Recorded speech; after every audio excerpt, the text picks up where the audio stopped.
मेरो क्लासमेट छुवा अनि यो माछाहरू भयो हाँस्दै सो म चाहिँ अहिले एपार्टमेन्टमा छु अनि अब चाहिँ होइन जापानको सबैभन्दा one of the most best place and famous होइन त्यहाँ चाहिँ पार्कमा चाहिँ जाँदैछु। सो भिडियोलाई अन्तिम समय सो पार्कमा जानलाई चाहिँ 1 जना 2 3 4 5 6 जना छन् अनि म चाहिँ क्यामेरामा गइरहेको छु। सो हामी चाहिँ यताबाट आएको अनि यो चाहिँ हल्का पार्क छ सानोतिनो त बाँकी नै छ। यो चाहिँ बाटोमा हो। सो यता चाहिँ पार्कबाट एन्ट्री गरेको होइन अनि सो यो चाहिँ समुद्र भयो अनि यो पार्क एरिया भयो। यहाँ माछाहरू बाहिरै आएर बसिरहेछ है।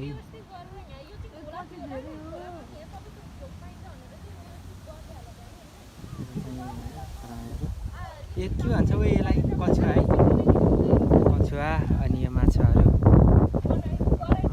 भयो बाहिर घाम तापिरहेछ। माछा कछुवा अनि सबै फरक फरक रङको छ होइन। माछाहरू चाहिँ एकदम राम्रो छ। सो बाहिर घाममा बसिरहेछ कछुवाहरू चाहिँ। यो चाहिँ भयो यो पुरा एरिया पार्क हो।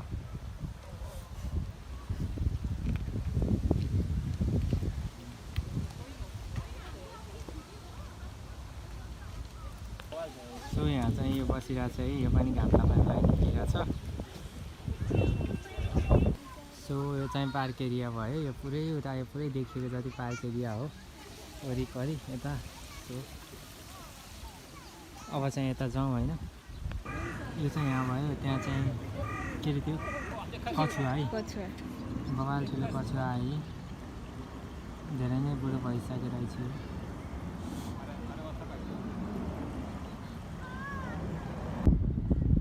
सो यो चाहिँ उताको हाँस जस्तै छ। हाँस्नै हो क्या यार। सो गाइस आजलाई चाहिँ भिडियोमा यति नै गरौँ। च्यानलमा नयाँ हुनुहुन्छ भने च्यानललाई सब्सक्राइब गर्न नबिर्सनु होला र के जान्न चाहनुहुन्छ भने कमेन्ट बक्समा कमेन्ट गर्न सक्नुहुन्छ। भेट्नेछौँ अर्को नयाँ भिडियोमा। बाई।